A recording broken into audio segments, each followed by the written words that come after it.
Welcome back to the shop. In today's video, we're going to talk a little bit about hand tools and particularly hand saws. And these are saws that are currently in my collection.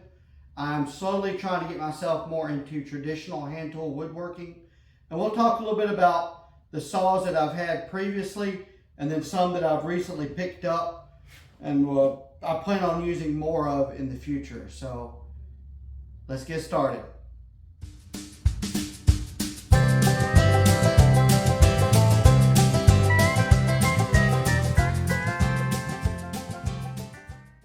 First off, let's talk about the saw that's probably the least commonly used in woodworking that I have. And this is just a basic generic Craftsman hacksaw.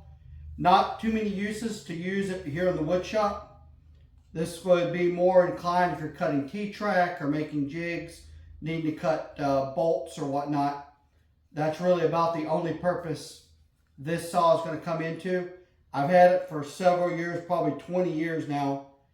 I've used it occasionally, used it fairly recently actually, but not too common, but kind of good to have around the shop. Like I said, especially if you're cutting T-track, or be cutting bolts and stuff like that off, and you don't have any other way of cutting it. So kind of useful to have, but not really totally necessary. I'll kind of move up front here. I picked up both of these saws about 3 years ago when I first started out in woodworking, because I was like, oh, well, I need a handsaw. Obviously, in woodworking, I need hand saws. So these are fairly cheap Stanley tools. I like them because of the wood handle. Kind of gives that traditional look. This is a little 10-inch. I got a multi-purpose blade on it. I will say of these two saws, again, another multi-purpose blade. You can see I've used it quite a bit. And I kind of rigged the sheath up. I got a little magnet in there. Works really good to keep the sheath on a bit. Of these two, this is a 8 TPI, 20-inch 8 TPI. And this one is an 11 TPI, little 10-inch. Of these two saws, this one right here does the best work. It will chew through some wood. Honestly, it'll cut through quicker than some of my hacksaw or my jigsaw blades will. So if I need something in a pinch to cut, and I don't want to pull out my big saws or pull out my jigsaws or pull out my miter saw, I'll pull this little sucker out right here, and it will cut through some wood. This one's not as impressive, but if you can find one of these saws, I don't know they make these much anymore, but this is a Stanley. The number on it is 20, can't even read it hardly.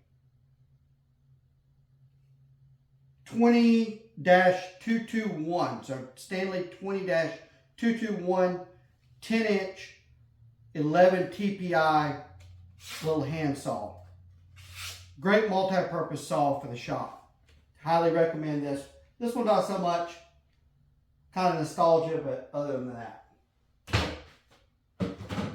The next saw that I got, because obviously you need it for woodworking. I have used this one quite a bit and it works pretty good.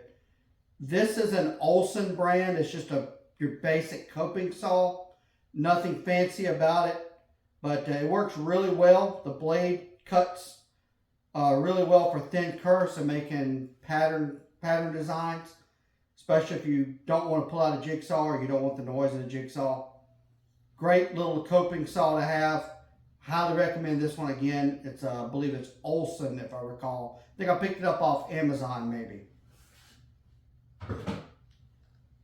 And because obviously when I got into woodworking, you need a flush trim saw, and everybody recommends this Susan saws.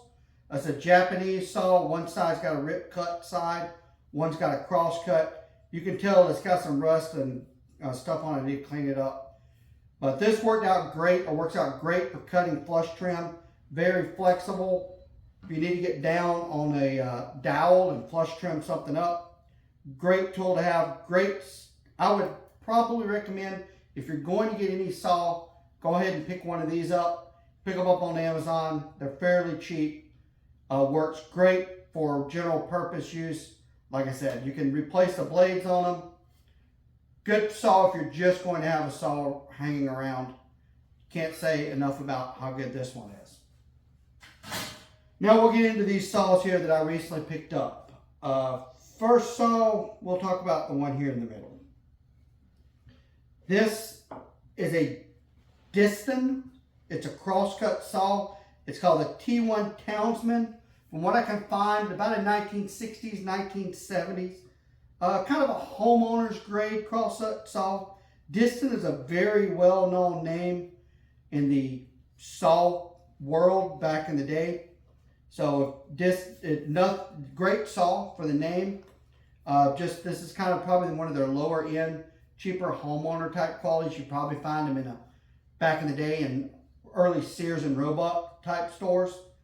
But I haven't used it much commonly,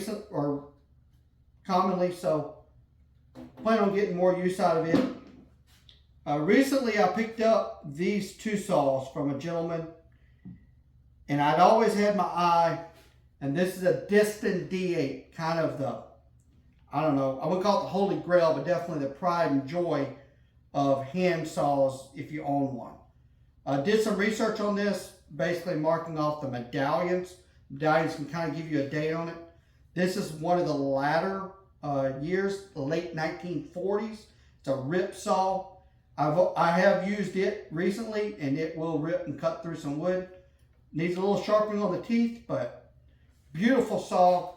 It's designed for the rip with a thumb hole, so you can put your thumb through and give you that extra grip. So it's kind of an awkward feel, but highly sought after saw in the world of panel saws. And finally, this back saw. So I had a real hard time finding any information about this. It has kind of etched in it Fulton quality. So I went a couple of Facebook groups and asked around, and kind of come to find out about 1919, this particular Fulton saw came along. It's a back saw, very heavy, much heavier than even these saws here, for very solid back spine. So great cross-cutting saw. I have used it already in a project, and it turned out awesome. So love this saw. Applewood handle. I have kind of oiled it up a little bit, cleaned it up best I can. It does have some normal wear, patina on it, which I like to keep, but beautiful saw. If you can find any of these saws, they're fairly reasonable at estate sales and garage sales, flea markets. Definitely recommend getting into this. They will typically hang in the back, but I do plan on using all three of these saws more often in projects going forward. So hope you guys enjoyed, and have a great day.